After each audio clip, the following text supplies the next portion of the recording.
построени моста за 3 години и половина, работили около 350-400 работника и повече от 32 инженера са участвали при строителството на моста.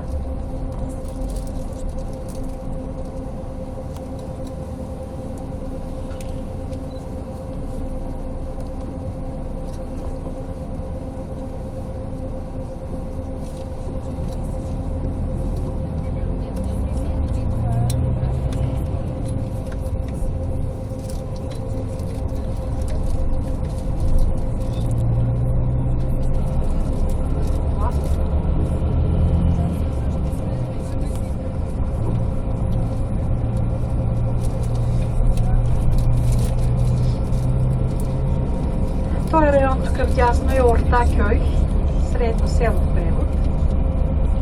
Тук тая джамия, минарета, които виждате сега е в реставрация.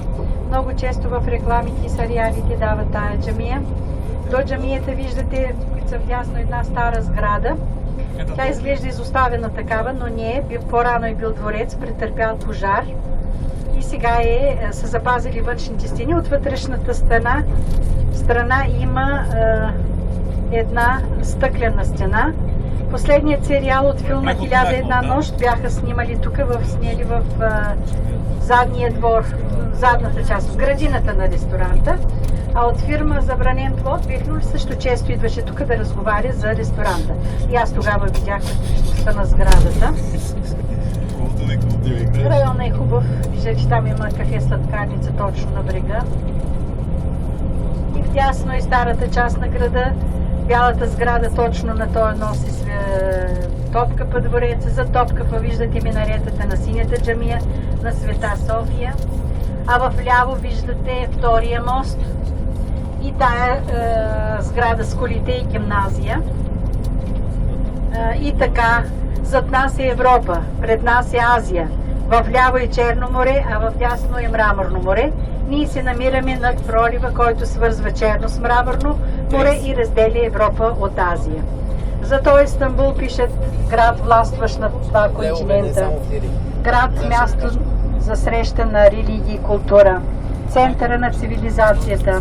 А Бонапарт е казал, че Истанбул, ако света е било една държава, то столицата щяло да бъде Истанбул.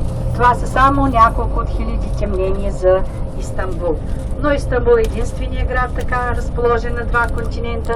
Това е Истанбул. За това стратегическо положение са всички войни за този район. И в момента вече преминаваме на азиатската част. На жълтата табела пише вече "Добре дошли в Азия". Азиатската част е третата част. На азиатската част има един много древен район, Üsküdar на брега на Босфора и Кадикьой, раншния Калхидон на брега на Мраморно море. В останалата част е имало преди повече вили. Голяма част са жилищни блокове.